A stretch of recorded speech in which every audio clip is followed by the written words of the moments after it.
কিন্তু এই বৌদির সাথে সাথে পিছনে যে নেকি দুটো আছে এদেরও নাকি ভালোবাসার ইচ্ছা করতেছে। বৌদির ভাতার পারে না, তার জন্য বৌদি ভালোবাসবেই বাসবেই, কিন্তু তোমাদেরও পারে না, তাহলে এখানে আমার দ্বারা হবে না। এ পচা আসলা বাস তিনটা নিয়ে আয়, এদের ওখানে গুজে দেই। হ্যালো মিষ্টি বন্ধু এর বান্ধবী, আজকে কথা বলবো এই তিন নেকি কাপেলকে নিয়ে।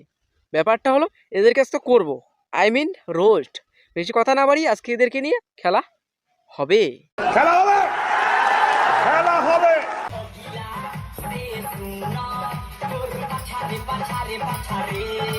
বৌদি তুমি পাছারে পাছারে গানে যেভাবে ড্যান্স করতেছো, তোমার তো পাছার ছাল উঠে যাবে।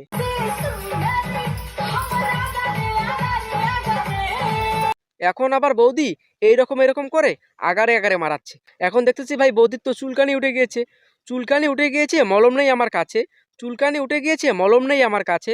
একে ছেড়ে দিয়ে তোমার নতুন ভাতা ধরতে হবে। দেখো এখন নাচ প্র্যাকটিস করছে দুষ্টু। দেখো এদিকে নাচ প্র্যাকটিস করতেছে দুষ্টু, দুষ্টু বৌদি বলতেছে পাচ্ছি না। ভালোই বড় বৌদি বলতেছে পাচ্ছি না, বৌদির কেলাচোদা হাজবেন্ড বলতেছে ভালোই বড়। এরাই নাকি বউ ব্যবসায়িক, বউ নিয়ে সোশ্যাল মিডিয়ায় করে ব্যবসা, বউ যেটা বলে ওটাই নাকি শেষ কথা। একে দেখে কি মনে হলো এর মতো কিছু কাপেল ব্লগার আছে, এরাই হলো বউয়ের গোলাম। এই যে তোমরা বলো ছি এইসব কেউ খায় নাকি মানুষে মুরগির ছাল? হ্যাঁ, মানুষ এসব কিছু খায় নাকি মুরগির ছাল? তোমরা একদিন রান্না করে খেয়ে দেখো মুরগির ছাল কত টেস্টি। তোমরা একদিন রান্না করে খেয়ে দেখো মুরগির ছাল কত টেস্টি। না, মানুষ রান্না করে খায় না তো, মানুষ কাঁচাতে খায়। আরে আরে রান্না করতে জানতে হয় তবেই তো বুঝবে টেস্টটা কি। হ্যাঁ খেয়ে দেখো। রান্না করা জানতে হয় তবেই না টেস্টি বুঝবে। একটা কথাই আছে না, এরা সোশ্যাল মিডিয়াতে এসে হাগে আর এরা লোককে জ্ঞান দেয়। একটা কথাই আছে না, কুত্তা গু খায় আর কুত্তার মালিক বলে আমাদের কুত্তা গু খায় না। সেই রকম এরা এখন রান্না করতে পারে না, লোককে রান্না শেখায়। কি হয়েছে কি হয়েছে? বোনকে গেছে আম পাড়ছি, গাছের সবে আম পাড়ছি, তোমার বোন নিচেতে কি বলছে জানো? বলছে লিচু লিচু। বউয়ের গোলামি করতে করতে নিজের মেমোরি হ্যাং মেরে দিয়েছে। আম গাছে উঠতে গেলে কি পরে উঠতে লাগবে সেটাই ভুলে গিয়েছে। লঙ্গি পরে আম গাছে উঠে পড়ছে, নিচ থেকে নাকি এর শালি দেখে ফেলেছে এর লেচু,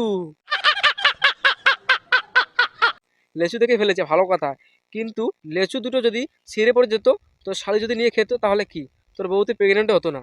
এই নিয়ে এর বউ কি বলছে, কে তোমাকে বলেছে আম গাছে লঙ্গি পরে উঠতে? তো তোমায় কে বলেছিল আম গাছে লুঙ্গি পরে উঠতে? এর মতো কিছু কাপেল ব্লগার যেদিকে যায় ওদিকে খায় বউয়ের চোদন, ওদিকে খায় বউয়ের চোদন। তার জন্য এর নাম দিয়েছি বউয়ের গোলাম মদন।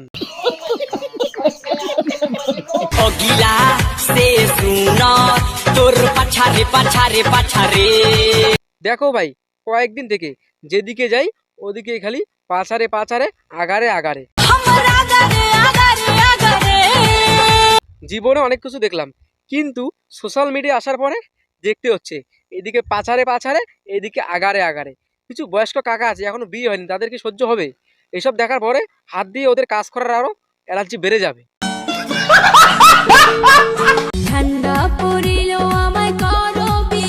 বৌদি ঠান্ডা পড়ে গিয়েছে তার জন্য তোমাকে বিয়ে করতে হবে, ব্যাপারটা কি বুঝলাম না তো। তোমার তো আগে একবার বিয়ে হয়ে গিয়েছে। ও বৌদি, তার জন্য ঠান্ডার দিন পড়ে গিয়েছে, তার জন্য তোমার এত কুড়কুড়ি উঠে গিয়েছে। একটা দেয়ার হচ্ছে না, হচ্ছে না তো এটাই দেখতেছি। ঠান্ডার দিন পড়ে গিয়েছে, একটা সাথে থাকলে আমরা ঠিক মতো মজা দিতে পারে না, ঠান্ডা লাগে, তার জন্য দু ভাগ থেকে দেবে। একদিকে বলবে আ, একদিকে বলবে উ, উলা তুরুলা। ঠাকুমার শ্রাদ্ধের দিন শ্বশুরবাড়ির সবার জন্য আমি নিজের হাতে রান্না করলাম। কি বিশ্বাস হচ্ছে না তাই তো? দেখো বৌদি, তুমি যে রান্না করতে পারো এটা দেখে কেউ বিশ্বাস করবেও না, আর আমিও করবো না। ব্যাপারটা তুমি বলেছিলে যে আমি রান্না করতে পারি না, কি বিশ্বাস হচ্ছে না? তাহলে তোমরাই দেখো এই বৌদি কি বলেছিল, বৌদি নাকি রান্না করতে পারে না, এখন বলতেছে এই শ্রাদ্ধ বাড়ির এদের বাড়িতে অনুষ্ঠানের সব রান্না এই বৌদি একাই করতেছে। এই বিশ্বাস হবে তোমাদের? তাহলে দেখো বৌদি কি বলেছে। কিন্তু আমি তো রান্না করতে জানি না। আমি রান্না করতে জানি না? তাহলে তুমি কি জানো? সোশ্যাল মিডিয়া এসে ওপেন প্ল্যাটফর্মে গাদ দুলিয়ে ভিডিও করতে পারো, এইভাবে চুমাচাটি করতে পারো, তাছাড়া কিছু পারো না। তুমি বলেছিলে তোমাদের বাড়ির শ্রাদ্ধ অনুষ্ঠানে বাড়ির রান্নাবান্না তুমি একাই করেছো, যাকে বলে আমাদের ভাষায় বলে ঘর ব্যাপারী। এগুলো তুমি একাই করেছো, আর তুমি বড় বড় ভাষণ দিচ্ছ। একটা কথাই আছে না, এসব কাপেল ব্লগাররা সকাল থেকে রাত পর্যন্ত ইউটিউব ফেসবুকে এসে হাঁকবে, আর এরাই মুখে বড় বড় কথা বলবে, লোককে এরাই শেখাবে। আমার ভুল হয়েছে, ক্ষমা করে দেন। হ্যালো মিষ্টি বন্ধু এন্ড বান্ধবী, আজকের ভিডিওটা এই পর্যন্তই। ভিডিওর কোন পার্টটা কীরকম লেগেছে অবশ্যই কমেন্ট বক্সে কমেন্ট করে জানাও। আর কি পার্ট 2 চাও অবশ্যই তাও জানাও। আর ভিডিওটা তোমাদের বন্ধু বান্ধবী YXZ-এর কাছে শেয়ার করে দাও। আমার ইউটিউব চ্যানেলে নতুন হয়ে থাকলে সাবস্ক্রাইব করে আমার পাশে থাকতে পারো পরবর্তী ধামাকা ধামাকা ভিডিও পাওয়ার জন্য। এতক্ষণের জন্য টাটা, বাই বাই।